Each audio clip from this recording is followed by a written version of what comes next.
Guys खूप छान वातावरण झालंय. आताच मस्त कडक ऊन पडलं होतं, आता आभाळ आलेला आहे आणि अशा वातावरणामध्ये मस्त कुठेतरी फिरायला जाऊ वाटतंय. इथूनच खडकवासला जवळ आहे. मस्त पैकी कांदा भजी मॅगी खायची क्रेविंग झाली, पण क्लास चालू आहे त्याच्यामुळे चला आपण निघूयात आपल्या क्लाससाठी. चलो. Hello guys, good evening. पाऊस उघडलेला आहे आणि क्लासला जायचा टाइम झालेला आहे. सो मी मस्त पैकी आवरलेला आहे. माझ्या छोट्या बहिणीने जर्मनीवरून मस्त माझ्यासाठी इयररिंग्स आणि ब्रेसलेट आणलेले आहेत, तर ते आज मी वेअर करते फर्स्ट टाइम. मला तिने आणलेल्या खूप साऱ्या गोष्टी अजून अनबॉक्सिंग करायच्या आहेत, त्याच्यावर मी प्रॉपर ब्लॉग बनवणार आहे. तर चला निघूयात क्लासला जाण्यासाठी. तर इयररिंग कशी दिसते मला नक्की सांगा. आज आपल्याला यायला थोडासा उशीर झालेला आहे आणि एक नवीन स्टुडंट आलेले आहेत. सो आज आपण गाडी चेंज केली आहे. आज आपण ऍक्सेंट मध्ये चाललोय. सो ते स्टुडंट बनवे जातील आणि येताना मी येईल. ओके चला गाईज, आपण खडकवासल्याच्या बॅक वॉटरला आलोय आणि मस्त आज ऊन पडलंय, पाऊस पडत नाहीये सकाळपासून. मस्त पैकी सुरू करूया. खूप दिवसानंतर ही गाडी हातामध्ये घेतली आहे, सो बघू कसा एक्सपिरियन्स आहे. सर आपले कॅमेरा शाय आहेत, त्यांना व्हिडिओ मध्ये यायला आवडत नाही, सो ते नेहमी फळ काढण्याचा प्रयत्न करतात. मेन सगळ्यात इम्पॉर्टंट गोष्ट म्हणजे सीट बेल्ट लावून घेऊया. काय होते काय सर? बटन पलीकडे केलं का? बघा बघा अलीकडे येऊ लागला बघा तो का. जरा व्यवस्थित. गाईस तुम्हाला खरं सांगू का, मला गाडीमध्ये फिरायला आवडतं. मी एवढ्या गाड्यांमध्ये बसली, आमच्या घरामध्ये एवढ्या गाड्या आहेत, पण मिरर कसा सेट करतात ते मला माहिती नव्हतं. सो बेसिक टू बेसिक गोष्टी शिकण्याचा प्रयत्न करतेय. मॅन्युअल गाड्यांचे सेटिंग्स वेगळे असतात, ऑटोमॅटिक गाड्यांचे सेटिंग वेगळे असतात. तर आज मी मिरर ऍडजस्ट कसा करायचा ते शिकलीये. माझ्या युट्यूबच्या एका व्हिडिओला एका मॅमचं कमेंट आलं होतं, बेअरफूट वर्सेस फुटवेअर. तर मला दोघांची पण सवय आहे. सुरुवातीला मी विदाऊट फुटवेअर गाडी ड्राईव्ह करत होते आणि मला चांगला फील येत होता. प्रॉपर ब्रेक आणि ऍक्सिलेट क्लचचं जजमेंट येत होतं, म्हणजे प्रॉपर मी किती प्रेस करते, कमी जास्तचा अंदाज येत होता. सो मी तसं ड्राईव्ह करत होते आणि थोड्या दिवसानंतर सर मला बोलले की नाही, तुम्ही विथ चप्पल और शूज ट्राय करा. मग मी त्याच्याने पण ट्राय केलं. मला थोडा टाइम लागला, पण आता मला त्या फुटवेअर सोबत पण मी कम्फर्टेबल आहे. तर सर तुम्ही सांगा कोणतं कम्फर्टेबल आहे, म्हणजे मी विदाऊट चप्पल काढून फक्त आपल्याला समजू शकतं की आपण किती ब्रेक करू, आणि त्याचाच आता आपण जसं बूट घातला, चप्पल घातला तेच समजणार, मग थोडा टाइम लागणार. बूट घालून जर चालवलं गाडी तर चांगली राहते. जर आपण आता सोयऱ्या चालव गाडी घेऊन थाटा माटात कपडे बिपडे घालून बूट साक्स घालून तिथं काय बूट काढणार ना, असं तुम्ही चालणार गाडी आणि मग तिथं घालणार का गाडी उतरून? ते ते बूट लिहून चालवा गाडी, चप्पल लिहून चालवा मग तर चालवा, ऑटोमॅटिक ते सवय लागणार. ओके. आणि तुम्ही जर तसं बिना चपलाची जर गाडी चालली तर बोट वाकडे होऊ शकतात. अच्छा. बाराने जर तुम्ही असे जर चप्पल बूट काढून जर चालला तर वाकडे होऊ शकतात. बोट ऑटोमॅटिक असे होणार, ते सराव जर झाला तुम्हाला. त्याच्यानं सराव होऊ द्यायचा नाही. चप्पल तर घालायचा, बूट तर घालायचं, काय होत नसतं. 1-2 मिनिटं समजत नसतं, नंतर ऑटोमॅटिक समजत. ओके. सो गाईज, चप्पल शूज वेअर करूनच तुम्ही ड्रायव्हिंग करत जा, तेच कम्फर्टेबल आहे. तुमच्या कम्फर्ट पेक्षा तुमच्यासाठी काय सेफ आहे ते महत्वाचं आहे. सो व्यवस्थित गोष्टी फॉलो करत जा, तुमच्या कोचचा गायडन्स घेत जा आणि हॅपी ड्रायव्हिंग, सेफ ड्रायव्हिंग. चलो गाईज, शुरू से शुरू करते हैं. गियर. ओके, तर हळूहळू क्लच सोडूयात आणि we are good to go. खूप दिवसानंतर मी माझी जुनी गाडी चालवतेय आणि ती ऍक्च्युली खूप स्मूथ आहे, कारण का ही जुनी गाडी असल्यामुळे या गाडीवर खूप लोकांची प्रॅक्टिस झाली आहे. खूप लोकांनी ड्राईव्ह केलंय या खूप लोकांनी या गाडीला ड्राईव्ह केलेला आहे, त्याच्यामुळे हिचे ब्रेक, क्लच, ऍक्सिलेट खूप इझिली प्रेस होतात. म्हणजे स्मूथली जरी त्याला टॅप केलं, टच केलं तरी ती ऑटोमॅटिकली एकदम फास्ट अडॅप्ट करते. आणि कम्पेअर टू जेव्हा मी नवीन गाडीवर शिफ्ट झाले ब्रेझावर लास्ट फ्यू वीक्स अगो, तर मला खूप डिफिकल्टी झाली.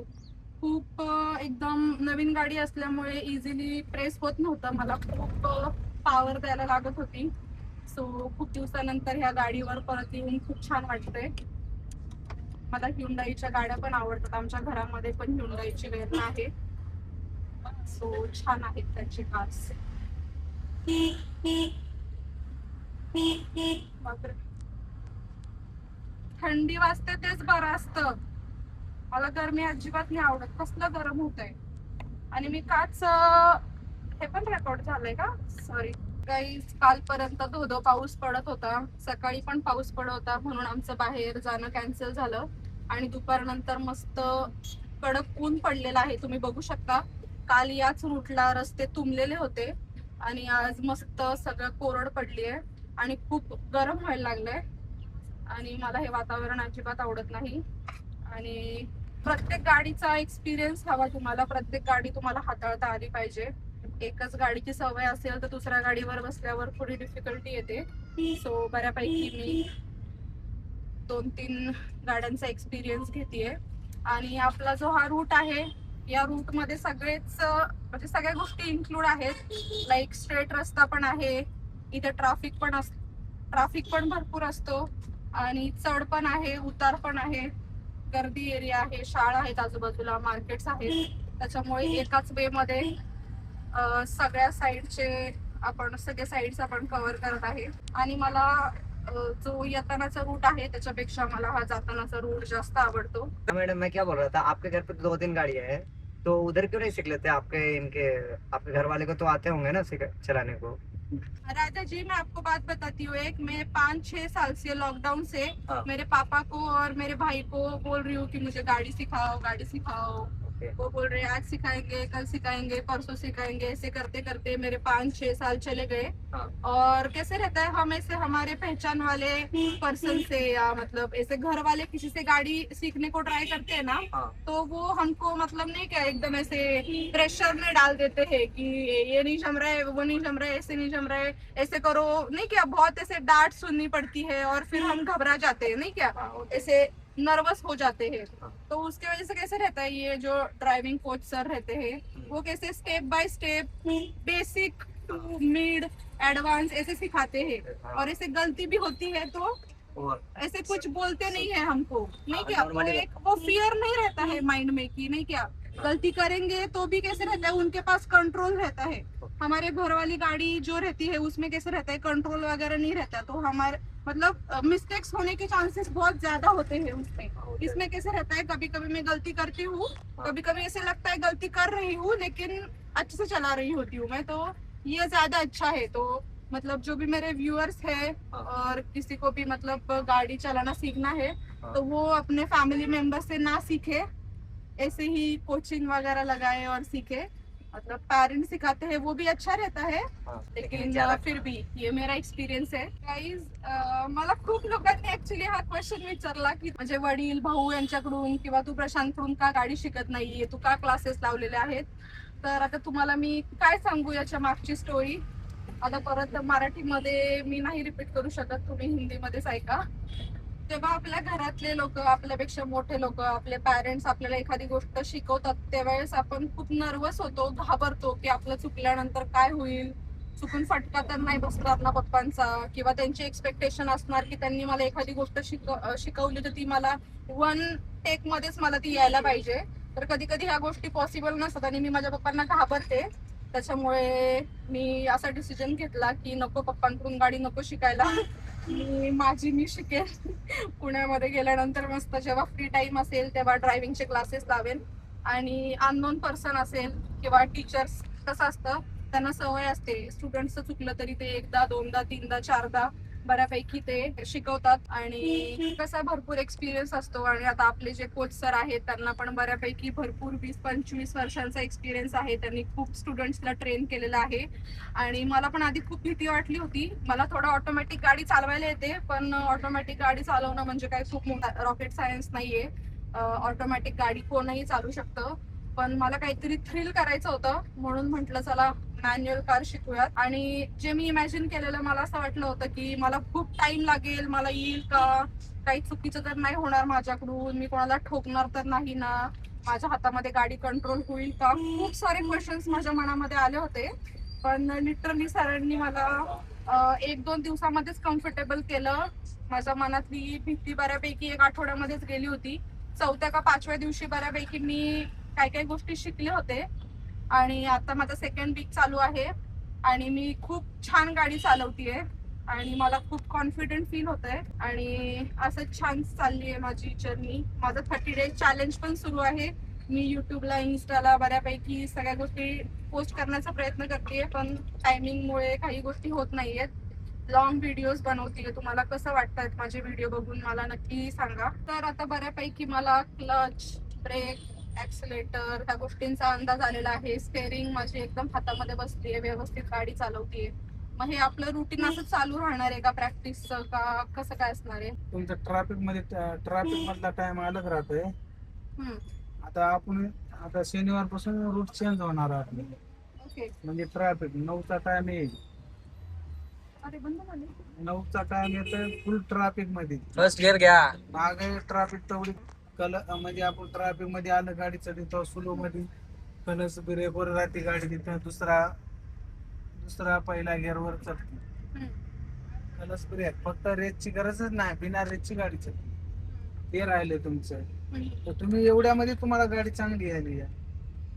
तुमच्या मनावर तुम्ही ज्या टाइम मला सांगा, तुमच्या मनावर घेतो, कधी घेतो. शनिवार पर्यंत बदलून टाकू तुमचा सर टाइम. सकाळचं काही मला जमणार नाही. चढ जे काय ते आपण इव्हिनिंग मध्येच करत जाऊयात. चढावर गाडी घ्यावं लागते, चढावर आपल्या उचला माग Guys, JCB. मला असं काही गोष्टी बघितल्या की मला महाबळेश्वरची आठवण येते. महाबळेश्वरची आठवण येते. काही तुम्हाला जर माहिती नसेल तर तुम्हाला सांगते, मी महाबळेश्वर मधली आहे. महाबळेश्वर हे माझं होम टाउन आहे आणि माझं लग्न झालंय आणि आता आम्ही पुण्यामध्ये राहतोय. तो पुणे वारजे दुसरा हे माझं सासर आहे. 3 पडलाय का इथं 3 किलोमीटर का पाणी आहे. सो गाडी थोडी स्लो चालवली पाहिजे. उगाच आपल्यामुळे दुसऱ्या कोणाला प्रॉब्लेम नको. गाडी चालवताना आपण पण सेफ राहिलं पाहिजे, बाकीचे पण सेफ राहिले पाहिजेत आपल्या आजूबाजूचे. हा रोड खूप छान आहे, एवढाच डिफिकल्ट आहे बिकॉज इथे समोरच मस्त आपल्या PMT बसेसचा स्टॉप आहे. ऑफिशियली नाहीये पण त्यांनी ऍक्च्युली इथे ताबा मारलेला आहे, कब्जा केलेला आहे. त्याच्यामुळे त्या बसेसमुळे खूप ट्रॅफिक होतं इथे. रोड भरपूर मोठा आहे पण गाड्या दोन्ही बाजूला पार्क असल्यामुळे थोडा कमी एरिया मिळतो ड्राईव्ह करण्यासाठी. हे आमचं फेमस लोकेशन आहे गणपती माथा वारजे माळवाडी. इथे राईट साईडला आमचं गाव आहे आणि पुढे आता मस्त माझा फेवरेट U-टर्न येणार आहे. मला तिथे गाडी चालवायची खूप एक्साइटमेंट असते. रोज मी वाट बघत असते की मी कधी त्या रूटला येते आणि जेव्हा मी व्यवस्थित U-टर्न घेते मला खूप हॅपी फील होतं. आणि ज्या दिवशी मी काहीतरी चूक करते त्यावेळेस मला खूप रिग्रेट होतं की अरे यार का चुकले. म्हणजे सरांनी मला काही गायडन्स द्यायच्या आधी किंवा त्यांनी मला काहीतरी टिप द्यायच्या आधी की काय कसं करायचंय त्याच्या आधीच मला तो रूट कव्हर करायचा असतो. आणि मी आतापर्यंत सक्सेसफुली 2-3 वेळा मी U-टर्न पण घेतलेला आहे. तर बघूयात आज सर सांगायच्या आधी मी व्यवस्थित गोष्टी फॉलो करते का. आणि U-टर्न घेताना नेहमी लक्षात ठेवायचं आपल्या गाडीचा स्पीड स्लो करावा लागतो आपल्याला. त्याच्यामुळे मी आता थोडा क्लचने गाडी कंट्रोल करते कारण का सेकंड गिअरला गाडी आहे. आणि आपला U-टर्न जवळ आला की आपल्याला स्पीड कमी असल्यामुळे गिअर शिफ्ट करायला लागतो. सो समोर आपला टर्न आहे, सो मी इंडिकेटर देते आणि फर्स्ट गिअरला गाडी टाकते. पैकी घेऊयात आपण U-टर्न.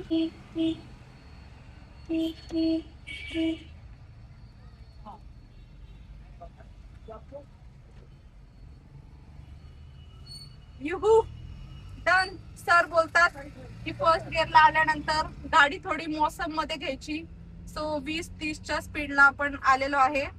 सो आता मस्त पैकी गिअर बदलून सेकंड गिअरला शिफ्ट करू, ऍक्सलेट करूयात आणि we are good to go. सर केलं का मी व्यवस्थित? ओके. ही गाडी तुम्हाला माहिती हा ही गाडी खूप छान आहे तशी.